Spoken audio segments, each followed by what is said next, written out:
गणेश जी एक ऐसे देवाधिदेव हैं जो बिल्कुल भी सुंदर नहीं होते हुए भी सर्वदेवों से पहले उनकी पूजा की जाती है। ब्रह्मा विष्णु महेश उनकी पूजा करते हैं, जो त्रिदेव हैं वह भी उनकी पूजा करते हैं। क्यों? कुछ तो उनमें कारण होगा, क्योंकि शरीर भले सुंदर नहीं हो लेकिन वह उनकी बुद्धि इतनी तेज है, वह जिस तरीके से कार्य करते हैं वह इतना अच्छा है कि उनकी सब लोग पूजा करते हैं, देव लोग भी पूजा करते हैं। अब गणेश जी को सर्वप्रथम पूजनीय कहा गया है। माना गया है कि देव भी उनकी सर्वप्रथम पूजा करते हैं। और हम भी, आपने देखा होगा, हमारे किसी भी कार्य को निर्विघ्न शुरू करने के लिए हम गणेश जी की पूजा करते हैं। तो वह क्यों है, यह सब आज हम देखते हैं।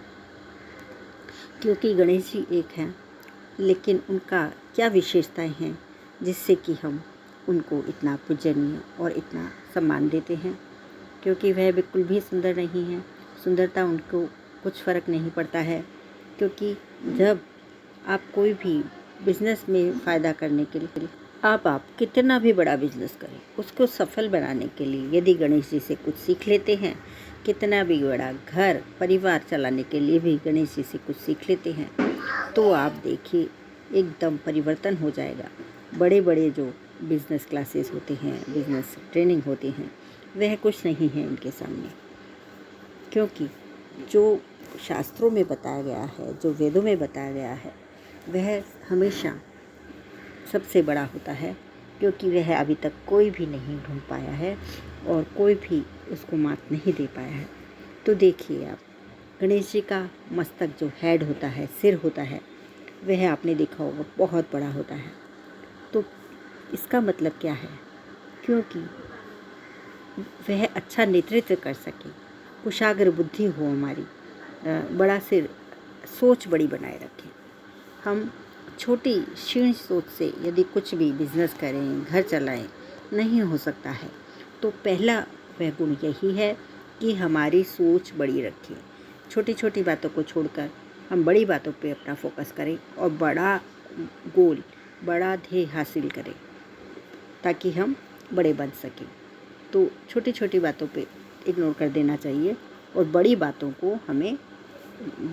की ओर हमें जाना चाहिए और बड़े बड़े टारगेट हमें अचीव करने चाहिए। बिज़नेस है कि कुछ भी है, घर है, घर में भी ऐसा करें। छोटी बातें इग्नोर करें, नहीं तो आप छोटी बातों में पड़े रह जाएंगे और बड़ी बातें आपसे, बड़ी चीज़ जो बड़ी आपके फ़ायदे हैं वह आपसे दूर हो जाएंगे बड़े। तो इसका ध्यान रखें।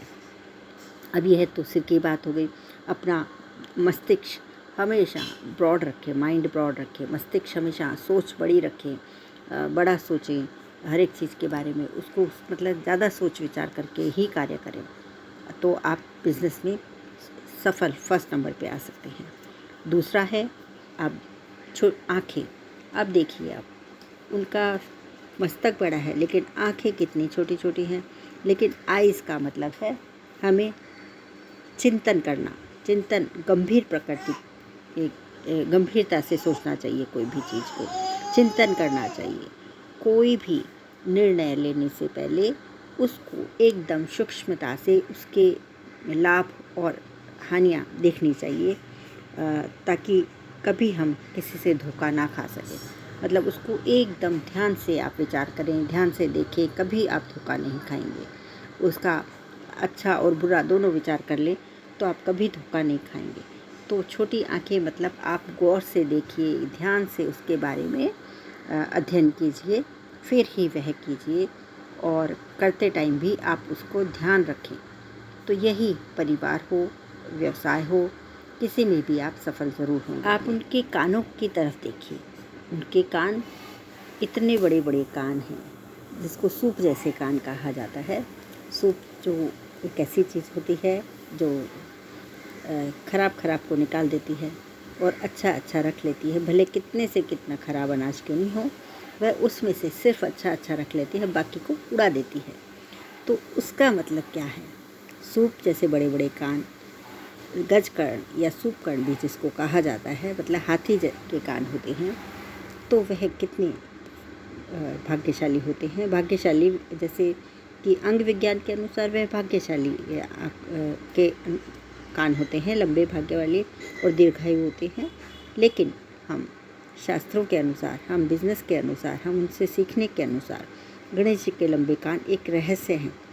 रहस्य मतलब आप कोई भी कार्य करें, कोई भी आप घर का कार्य करें, परिवार का कार्य करें, या बड़े से बड़ा बिजनेस शुरू करें या नौकरी करें, उसमें आप बड़ा मतलब सुने, बहुत ज़्यादा सुने, सबके सुने, लेकिन निर्णय अपनी बुद्धि और विवेक से ही लें। तो कान का यही फ़ायदा है कि आप कान को चौकन ना रहें। आप बड़े से बड़ा बिजनेस कर रहे हैं और गणेश जी से सीखना चाहते हैं, तो अपने काम की चीज़ें ले लें। आप जो सुना आपने उसमें से, सबकी आपने सुन ली है, और उसमें से जो काम की चीज़ें हैं, जो आपके लाभप्रद हैं, आपको आगे फ़ायदा कर सकती हैं, उन चीज़ों को लें।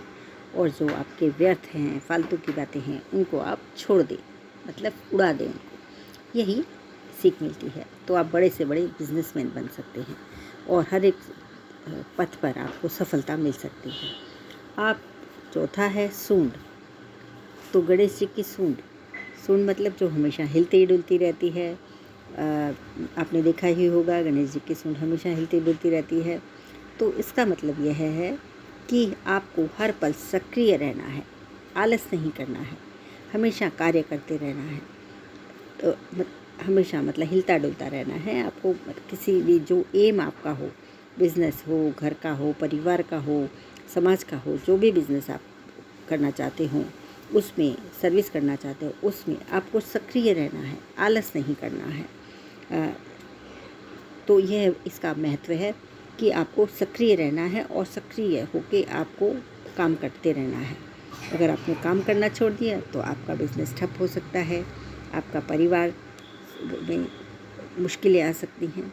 तो परिवार के लिए, बिज़नेस के लिए आपको कार्य करते रहना है। शास्त्रों में गणेश जी की सूंड की दिशा का भी अलग अलग महत्व बताया गया है। तो शास्त्रों के अनुसार मैं थोड़ा सा आपको और बता देती हूँ।